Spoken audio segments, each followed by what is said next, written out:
I bought this video. No, I didn't. I bought this pattern the other day because my friend Deborah had made one in a gorgeous black polka dot and white linen, and I just wanted to make exactly the same one, same shape. I want to do this one here. Can't really see if you can see what I can see, but with this longer length, I think. So I actually would like it to end maybe, oh, I don't know.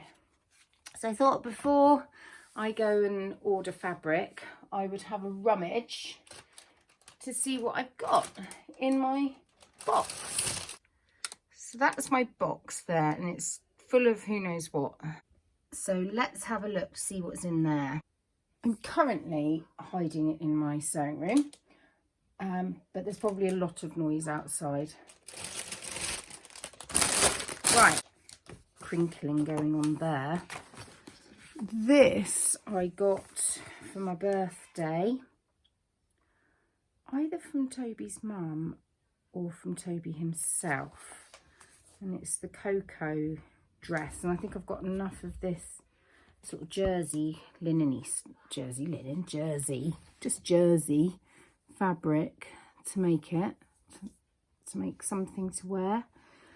Haven't decided really if it will become the cocoa top or dress, or if I might make some pyjama bottoms from it for the winter. I haven't decided, I don't know. So it can just go back in that crinkly bag whilst I ponder that. I don't think that I'd wear a dress in this fabric now. I think I would definitely wear a pair of pyjama bottoms. I definitely think I would wear a top, that top there probably, and maybe make it quite oversized. We'll see. But that is not going to work for this pattern, is it? No.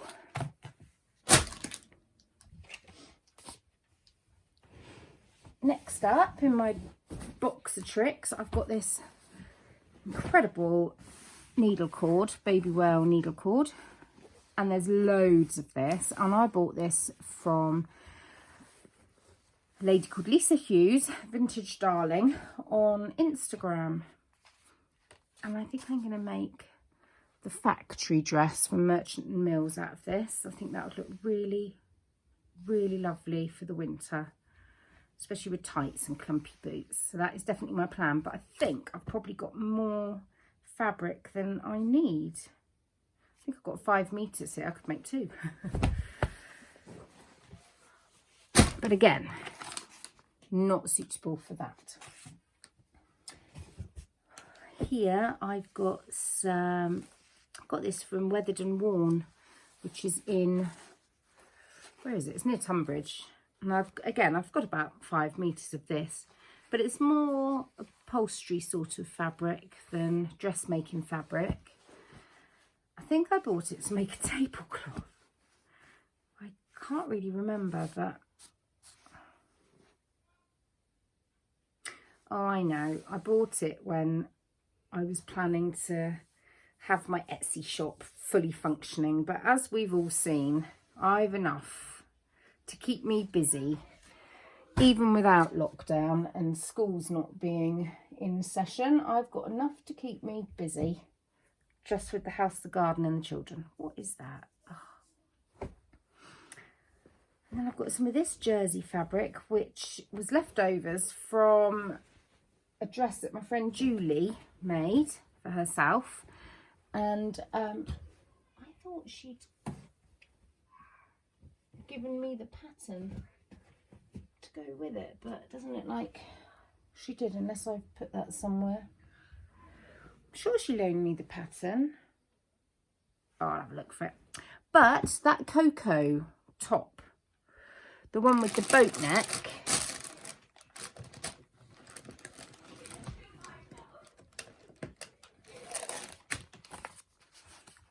that collar there, whatever you call that collar, I thought that would look really nice in this, because it's that kind of sort of fabric, but I'm not sure. But there's no harm in making it and putting the neck on, and if I don't like it, I'll just do a bias or a facing like that.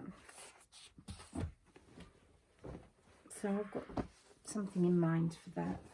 Also, Julie gave me this. It's a scarf. What's it made of? Doesn't say. Oh, 100% cotton. And I thought that this would probably make one of the boys a pair of pyjama bottoms, possibly. Because it's quite a bit of fabric there. I could probably get some pyjama bottoms out of that. Especially some shorts, because Ted likes wearing jersey pyjama shorts. So far, no fabric suitable for the dress. Then I've got this. I forget how many meters of this I've got. This is cotton and viscose, which I like because it's biodegradable. And I got this from Sea Salt. I went to Chester. I was visiting my friend Laura, who is We Made This Home on Instagram, who's just had a baby girl. Oh, so gorgeous. They've called her Annabelle. Dog wants to come in now. Come on then. Wolf's already done it and I've checked. Okay, so I've just been interrupted and I don't know what I'm talking about, but anyway, I bought this when I went up to visit Laura 2 years ago, and we went into Chester and had a little mooch, and oh, I love this. It's beautiful fabric. I have got, I think I've just measured, I've forgotten already, I measured, what was it? I think it was 3 meters by 130, so I probably could get this dress out of it. Might work quite well. I have got my eye on some Merchant and Mills that I would like though. I think that this would be gorgeous. Right, that's a contender. Let's put that to one side. Let's just get the rest of this box out.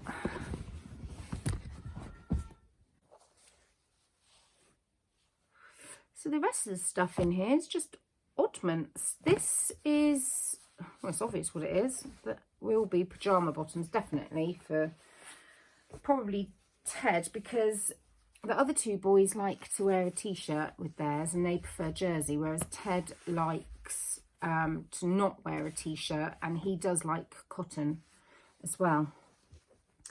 And I've got, this is a Susie Watson fabric. And these are Susie Watson tea towels I cut up. Susie Watson. It's because when we used to have the cottage in Salcombe, there was a Susie Watson shop and they had a brilliant off remnants bag. What else do I have in here? Some nice linen. Oh, look, monogrammed linen. I would have bought this from Deb's. DSG 1964. Oh, that's Susie Watson as well. Oh, that's lovely, isn't it? Oh, I'd like to make a tool roll out of that, but then I've got a leather tool roll. Yes, love? Another biscuit. Yeah. Very nice. And I got this one from Deb's as well. Isn't that beautiful? I don't know how old that is. I think it might have been a scarf once. It's been hand hemmed on a machine. Hand hemmed on a machine. You know what I mean. Oh, lovely. Love that. Yeah, love that. What else do I have in here? Oh, my old silk pillowcase that fell to pieces. A loop London bag that I've pulled to pieces to use as a pattern because it's a lovely shaped bag. Oh, this is linen left over from curtains that my goddaughter had, and my friend Turnip. wanted me to make some cushions, but then decided that she wouldn't have cushions. Then they changed the bedroom, so I've just ended up with the fabric.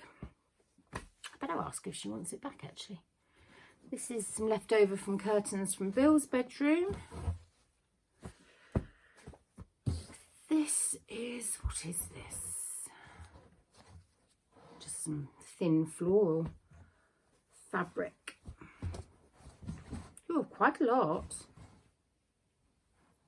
That might make a nice little dress of some shape. Description. What is that? Just put these back in here a sec. That would probably work up nicely in that pattern too, but I think it would look a bit like a nightie. I could do with some more pyjama bottoms, so that might well be good, because 3 meters by a meter is plenty, isn't it? Then I've got a cute little shirt that all of my boys have worn. I don't know if I could ever bear to cut that up. I just love it. Little dinosaurs. Oh, they used to dress so sweetly. They used to wear little shirts like this with tank top on over the top. I think you American ladies would call it a vest. Here's a pair of my old pyjamas. I just loved the fabric. Some Kath Kidston. That was they were Ted's old curtains. It's just an offcut of the blinds I've made for here. That's peony and sage. And then this was a pillowcase by Cabbages and Roses. I bought it for the fabric, the pillowcase. I've cut it up and made things from it. There's a bit more of that peony and sage fabric. So there we go. So it looks like this one will be my dress. Although I am thinking about ordering that fabric from Merchant and Mill, so maybe I'll just make 2 dresses. Because obviously I've got all this stash and I've not got around to sewing it, so clearly I've got plenty of time to sew myself dresses. What a laugh, honestly. Maybe I shouldn't order that fabric from Merchant and Mills, because when am I going to do it?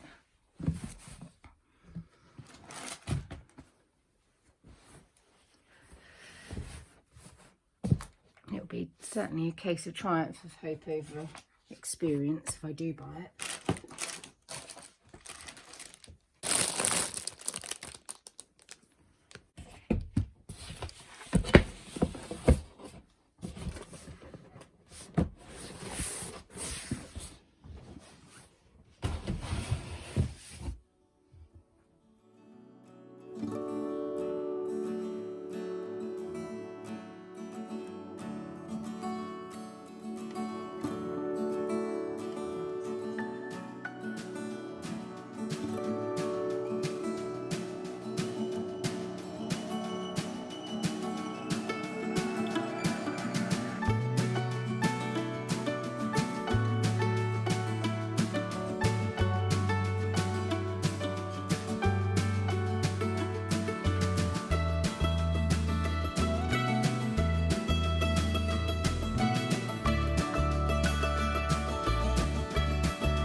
I can't get over how much these lavenders have grown. Sorry about the noise in the background, that's Toby. That one's different type and it's been flattened by the torrential rain we've had the last few days. But these, they only went in a year ago and they were a tiny, tiny pot plant. I mean, like, could get your hand around it like this. And now they're massive. And that Gora there, that was 2 little plug plants. And that one there. I just can't believe how big it's all grown. And that geranium. I remember last year my friend came with her puppy and she just kept flattening it all the time. And I thought, oh, well, never mind. It won't do much next year. It'll be fine the year after. And it's colossal. It's completely swamped my hebe there. Again, the rain has totally flattened the catmint, but the bees have had enough of it now, I think. So I should cut that back aggressively. Give this hebe a little chance. And look at my rose. That's another one of Bob's roses. Cutting. Oh, I love it. Bless Bob.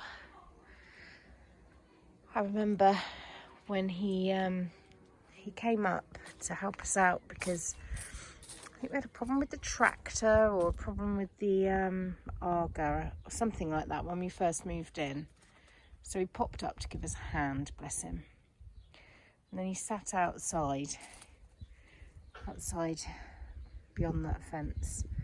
We had a different gate back then. It was a little tiny wrought iron gate. And Toby said he just leant over his steering wheel and had a cry. He loved this house. He was glad that he sold it to a young couple about to have a family. Hey, I thought my geranium had died because I moved it, didn't I? And it didn't die. Look at it, it's living. Hooray.